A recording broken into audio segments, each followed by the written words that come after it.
প্রিয় চাকরি প্রত্যাশিত ভাই ও বোনেরা আসসালামু আলাইকুম। আশা করি সকলেই ভালো আছেন। দীর্ঘ অপেক্ষার পর আবারও চলে আসলো সিভিল সার্ভিসের নতুন একটি নিয়োগ বিজ্ঞপ্তি ঝালকাঠিতে। সো এই নিয়োগ সম্পর্কে আমরা বিস্তারিত আলোচনা করবো, কীভাবে আবেদন করতে হবে, আবেদন ফি কত টাকা এবং আবেদন কবে ছিল এবং লাস্ট ডেট কবে। সো এই নিয়োগ আপনার অসংখ্য জনবল লোক নিয়ে হবে। সো আপনার আপনার অনেকগুলো ক্যাটাগরিতে আপনার অসংখ্য জনবল লোক নিয়ে হবে। সো এই নিয়োগটি কীভাবে আবেদন করতে হবে সব আমাদের সাথে বিস্তারিত জানতে আমাদের সাথেই থাকুন। আর এখনও যারা চ্যানেলটি সাবস্ক্রাইব করেনি অবশ্যই একটি সাবস্ক্রাইব করে দেবেন আর সাথে থাকা বেল আইকনটি বাজিয়ে দেবেন। সো আর কথা না বাড়িয়ে চলে যাচ্ছি মূল ভিডিওতে। এখানে দেখতে পাচ্ছেন গণপ্রজাতন্ত্রী বাংলাদেশ সরকার সিভিল সার্জন কার্যালয় ঝালকাঠি। আপনার নিয়োগটি প্রকাশ হয়েছে 11 সেপ্টেম্বর 2025 খ্রিস্টাব্দে। সো এখানে আপনার 7টি ক্যাটাগরিতে মোট আপনার 45টি জনবল লোক নিয়োগ করা হয়েছে। সো আপনার 1 নম্বরে দেখতে পাচ্ছি কম্পিউটার অপারেটর। আপনার পদ সংখ্যা 1টি, 13তম গ্রেডে বেতন পাবেন 11,000 থেকে 26,590 টাকা। শিক্ষাগত যোগ্যতা কোনো শিক্ষিত বিশ্ববিদ্যালয় হইতে বিজ্ঞান বিভাগ হতে স্নাতক সম্মান বা সমমান ডিগ্রি পরীক্ষা উত্তীর্ণ হতে হবে। এরপর কম্পিউটার মূর্ধক্যণে প্রতি মিনিটে বাংলায় 25 এবং ইংরেজিতে 30 শব্দের গতি সংশ্লিষ্ট বিষয়ে স্ট্যান্ডার্ড অ্যাপারেটর টেস্টে উত্তীর্ণ হতে হবে। 2 নম্বর দেওয়া হচ্ছে আপনার 60 মূর্ধন্য ইনকাম কম্পিউটার অপারেটর। আপনার এটার পদ সংখ্যা 1টি, 14তম গ্রেডে বেতন পাবেন 10,200 থেকে 24,480 টাকা। এটা শিক্ষাগত যোগ্যতা কোনো স্বীকৃত বিশ্ববিদ্যালয় হইতে ন্যূনতম 2য় বিভাগ বা সমান সিজিপিএতে স্নাতক সমান বা সমান ডিগ্রি পরীক্ষা উত্তীর্ণ হতে হবে। এরপর হচ্ছে কম্পিউটার ব্যবহারের ক্ষেত্রে ওয়ার্ড প্রসেসিং, ডাটা এন্ট্রি ও টাইপিং ইত্যাদি সর্বনিম্ন গতি মিনিটে বাংলায় 25 এবং ইংরেজিতে 30 শব্দ থাকতে হবে। লিপিতে সর্বনিম্ন প্রতি মিনিটে বাংলায় 45 শব্দ এবং ইংরেজিতে 70 শব্দ থাকতে হবে। 3 নম্বর দেওয়ার জন্য পরিসংখ্যানবিদ। এটার পদ সংখ্যা 1টি, 14তম গ্রেডে এটা বেতন হবে 10,200 থেকে 24,680 টাকা। শিক্ষাগত যোগ্যতা কোনো স্বীকৃত বিশ্ববিদ্যালয় হইতে পরিসংখ্যান, গণিত, অর্থনীতি বিষয়ে স্নাতক বা সমান ডিগ্রি উত্তীর্ণ হতে হবে। কম্পিউটার চালানোর দক্ষতা থাকতে হবে। 4 নম্বর দেওয়া আছে অফিস সহকারী কাম কম্পিউটার মূর্ধন্য। এটার পদ সংখ্যা 2টি, গ্রেড আপনার 16তম গ্রেড থেকে বেতন পাবেন আপনার 9,300 থেকে 22,490 টাকা। শিক্ষাগত যোগ্যতা কোনো স্বীকৃত বোর্ড হইতে উচ্চ মাধ্যমিক সার্টিফিকেট বা সমান পরীক্ষা উত্তীর্ণ হতে হবে। কম্পিউটার চালানোর দক্ষ হতে হবে এবং টাইপিংয়ের প্রতি মিনিটে বাংলায় ন্যূনতম 20 শব্দ এবং ইংরেজিতে প্রতি মিনিটে 20 শব্দ থাকতে হবে। 5 নম্বরে দেওয়া আছে আপনার স্টোর কিপার। এটা পদ সংখ্যা 3টি, 16তম গ্রেডে বেতন হবে 9,300 থেকে 22,490 টাকা। এটা আপনার পদ সংখ্যা শিক্ষাগত যোগ্যতা কোনো স্বীকৃত বোর্ড হইতে উচ্চ মাধ্যমিক সার্টিফিকেট বা সমান পরীক্ষা উত্তীর্ণ হতে হবে এবং নির্বাচন প্রার্থীদের সরাসরি বিধি মোতাবেক জামানত প্রদান করতে হবে। 6 নম্বরে আপনার স্বাস্থ্য সহকারী সর্বোচ্চ পদ আপনার 36টি। এখানে আপনার 16তম গ্রেডে বেতন পাবেন 9,300 থেকে 22,490 টাকা। শিক্ষাগত যোগ্যতা কোনো স্বীকৃত বোর্ড হইতে উচ্চ মাধ্যমিক সার্টিফিকেট বা সমান পরীক্ষা উত্তীর্ণ অর্থাৎ আপনি এইচএসসি পাস করলে আবেদনটি করতে পারেন। 7 নম্বর সর্বশেষ দেওয়া আপনি ল্যাবরেটরি অ্যাটেন্ডেন্ট। এটা পদ সংখ্যা 1টি, আপনার 19তম গ্রেডে বেতন পাবেন 8,500 থেকে 20,570 টাকা। এটা শিক্ষাগত যোগ্যতা কোনো স্বীকৃত বোর্ড হইতে মাধ্যমিক স্কুল সার্টিফিকেট সমান পরীক্ষা উত্তীর্ণ অর্থাৎ আপনার এসএসসি পাস করলে আবেদনটি করতে পারেন। সো আপনার এখানে 1 থেকে 7টি ক্যাটাগরিতে মোটামুটি 45 জন জনবল লোক নেওয়া হয়েছে। সো আপনার শিক্ষাগত যোগ্যতাগুলো এবং কি পদ অনুযায়ী আপনারা আবেদন করতে পারবেন। সো আপনার আবেদন করার পদ্ধতিগুলো একটু নিচে দেখে নিয়ে রাখ। তারপর এখানে দেওয়া হচ্ছে আবেদনের শর্ত ও নির্দেশনাবলী। 1 নম্বরে দেওয়া হচ্ছে আগ্রহী প্রার্থীগণ https://cs@jalokati.teletalk.com.bd ওয়েবসাইটে প্রকাশিত নির্দেশনায় মোতাবেক অনলাইনে আবেদন করতে পারবেন। সরাসরি ডাক যোগাযোগে কোনো আবেদন গ্রহণ করা হবে না। সো আপনার এই আবেদনটি সম্পূর্ণ আপনার অনলাইন ভিত্তিক। সো আপনার অনলাইন ছাড়া এই আবেদনটি করতে পারেন। সো অনলাইন লিঙ্কটি এখানে দেওয়া আছে, এছাড়াও আমরা ডেসক্রিপশনে দিয়ে দেবো, এখানে ঢুকে আপনি অনলাইন আবেদন করতে পারবেন। এরপর 2 নম্বরে দেওয়া হচ্ছে নিয়োগ ও কোটা নির্ধারণের ক্ষেত্রে সরকারের সর্বশেষ বিধিবিধান জনপ্রশাসন মন্ত্রণালয়ের সর্বশেষ জারিকৃত প্রজ্ঞাপন প্রতিফলিত হবে। এরপর 3 নম্বরে হচ্ছে আবেদনকারীর বয়স 15/9/2025 খ্রিস্টাব্দের তারিখের সময় 18 এবং সর্বোচ্চ 32 বছরের ভিতরে হতে হবে। অর্থাৎ আপনার 15 সেপ্টেম্বর 2025 খ্রিস্টাব্দে আপনার বয়স 18 থেকে 32 বছরের ভিতরে হতে হবে। বয়স প্রমাণের ক্ষেত্রে কোনো এফিডেভিট গ্রহণযোগ্য হবে না। অর্থাৎ আপনার এসএসসি সনদ, জাতীয় পরিচয়পত্র, সর্বনিম্ন সনদ তারিখের ভিত্তিতে বয়স প্রমাণিত হবে। অর্থাৎ আপনার সার্টিফিকেটের সাথে মিল থাকবে এবং আপনার হবে, এছাড়া অন্য কোনো কিছু দিয়ে আপনার প্রমাণ হবে না।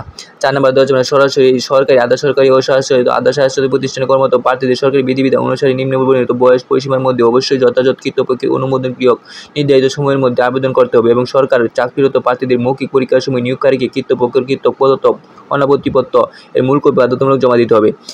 এছাড়াও নিচে আপনার 5, 6, 7, 8 নং কিছু তথ্য সংগ্রহ দেওয়া আছে, এগুলো আপনার একটু নিজ দায়িত্ব দেখে নেবেন। সো আমরা স্কিপ করে পরবর্তী পৃষ্ঠায় চলে যাচ্ছি।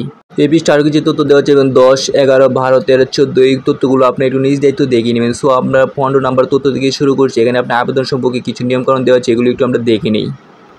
আমরা 15 নম্বরে দেওয়া হচ্ছে আবেদনের বয়সসীমা ও নিয়মাবলী শর্তাবলী নিম্নরূপ। এখানে দেওয়া হচ্ছে অনলাইন আবেদন ফর্ম পূরণ ও পরীক্ষা ফি জমাদানের শুরুর তারিখ সময় হচ্ছে 18 সেপ্টেম্বর 2025 খ্রিস্টাব্দে সকাল 10 ঘটিকায় হইতে অনলাইন আবেদনের জমাদানের শেষ তারিখ 8 অক্টোবর 2025 খ্রিস্টাব্দে বিকাল 5 ঘটিকা পর্যন্ত। তারপর 18 সেপ্টেম্বর থেকে আবেদন শুরু এবং 8 অক্টোবর আবেদনের লাস্ট ডেট।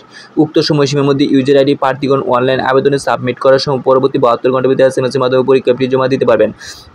অর্থাৎ আপনার আবেদন করার 72 ঘন্টার ভিতরে আপনার পরীক্ষার পিটি জমা দিয়ে দেবেন। সো আবারও বলে দিচ্ছি, আপনার আবেদন শুরু হচ্ছে 18 সেপ্টেম্বর 2025 খ্রিস্টাব্দে সকাল 10টা হইতে আবেদনের শেষ তারিখ 8 অক্টোবর 2025 খ্রিস্টাব্দে বিকাল 5টা পর্যন্ত।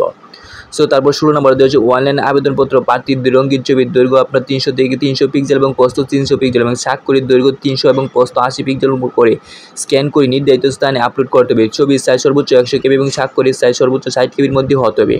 17 নম্বর দেওয়া হচ্ছে অনলাইন আবেদনপত্র পূরণকৃত তথ্য যেহেতু পূর্ববর্তী সকল কার্যক্রম ব্যবহৃত হবে, সেহেতু অনলাইন আবেদনপত্র সাবমিট করার পূর্বে পূরণকৃত সকল তথ্যই সঠিকতা সম্পর্কে প্রার্থী নিজে শতভাগ নিশ্চিত হবেন। এরপর 18 নম্বর দেওয়া হচ্ছে অনলাইন পরীক্ষিত আবেদনের পত্রে একাধিক রঙিন কপি আপনার পরীক্ষা সংক্রান্ত যে কোনো প্রয়োজনীয় বিষয় হিসেবে সংরক্ষণ করবেন।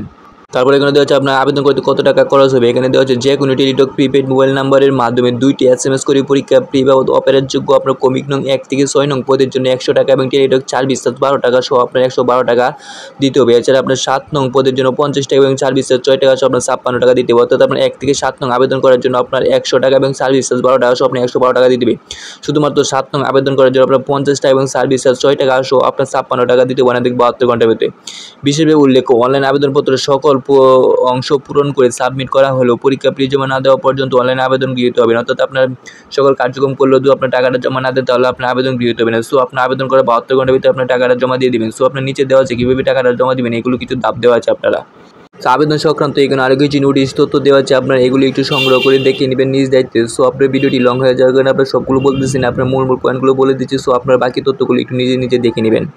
নিয়োগের জন্য আপনার কী কী কাগজপত্র প্রয়োজন হবে এগুলো একটু আমরা দেখে নিই। প্রথমে 26 নাম্বার দেওয়ার জন্য মৌখিক পরীক্ষার সময় নিম্নোক্ত সনদ প্রয়োজনীয় কাগজপত্র মূল কপি সঙ্গে আনতে হবে। অর্থাৎ আপনার এই কাগজপত্রগুলো শুধু আপনার মৌখিক পরীক্ষার সময় আপনার আনতে হবে। সো আপনার যারা লিখিত পরীক্ষায় উত্তীর্ণ হয়ে আপনার যারা মৌখিক পরীক্ষার জন্য প্রস্তুত হবেন সেই সময় আপনি কাগজগুলো প্রদর্শন করতে হবে। সো কী কী কাগজপত্র লাগবে এগুলো একটু আমরা দেখে নিই। ক নাম্বার দেওয়া হচ্ছে সকল শিক্ষাগত যোগ্যতার মূল সনদপত্র, সাময়িক সনদপত্র, প্রত্যয়নপত্র, অভিজ্ঞতা সনদপত্র ইত্যাদি। জেলার স্থায়ী বাসিন্দা হিসেবে সংশ্লিষ্ট ইউনিয়ন পরিষদের চেয়ারম্যান, পৌরসভার মেয়র কৃতক ঈশ্বরকৃত নিজ জেলা উল্লেখ করতে নাগরিকত্ব সনদ। ক নম্বরে দেওয়া হচ্ছে আপনার জাতীয় পরিচয়পত্র, জন্ম নিবন্ধন সনদপত্র। গ নম্বরে দেওয়া হচ্ছে আবেদনকারী পাসপোর্ট সাইজের রঙিন ছবি 3টি, কপি সত্যায়িত ছবি। এরপর 5 নম্বর নম্বরে দেওয়া হচ্ছে মুক্তিযুদ্ধ শহীদ, মুক্তিযুদ্ধ বীরাঙ্গনার সন্তান হিসেবে আবেদনকারী প্রার্থীদের পিতা মাতা মুক্তিযুদ্ধ বীরাঙ্গন সনদ। এই ক্ষেত্রে সনদ হিসেবে নিম্নের যে কোনো একটি গ্রহণযোগ্য বিবেচিত হবে। মুক্তিযুদ্ধ বিষয়ক মন্ত্রণালয় কর্তৃক জারিকৃত 26/2/2002 তারিখে মূল বিবেচিত সনদ 1 প্রতব্বর এত নং প্রজ্ঞাপন অনুযায়ী মুক্তিযুদ্ধ বিষয়ক মন্ত্রণালয় ইস্যুকৃত পিতা মাতা মুক্তিযোদ্ধা বীরাঙ্গন সনদ অথবা মুক্তিযুদ্ধ প্রতি স্বাক্ষরিত এবং মুক্তিযুদ্ধ সনদ কৃতক ইস্যুকৃত পিতা মাতার মুক্তিযুদ্ধ সনদ, এগুলো আপনার আনতে হবে যারা মুক্তিযুদ্ধ আছেন।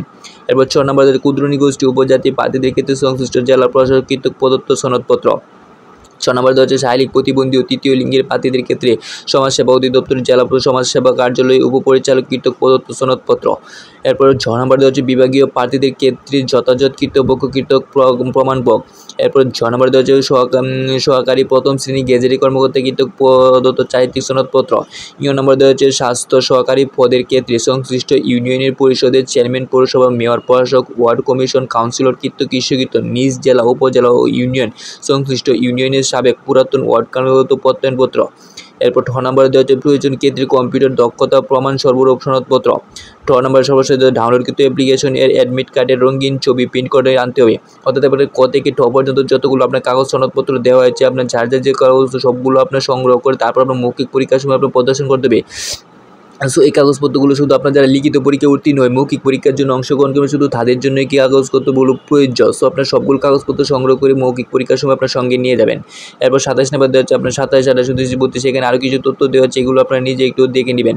সো আজকের মতো আপনার ভিডিওটি এখানে আপনার এতটুকু পর্যন্ত আপনার এটা আবেদনের শেষ পৃষ্ঠা। সো সকলে আপনার ভালো থাকবেন, আর এখনও যারা চ্যানেলটি সাবস্ক্রাইব করেন অবশ্যই এটি সাবস্ক্রাইব করে দেবেন, আর সাথে থাকা বেল আইকনটি বাজিয়ে দেবেন, আর ভিডিওটি শেয়ার করে দেবেন, আর ভিডিওটি ভালো লাগলে অবশ্যই একটি লাইক কমেন্ট করে দেবেন। সো সকলে ভালো থাকবেন, আসসালামু আলাইকুম।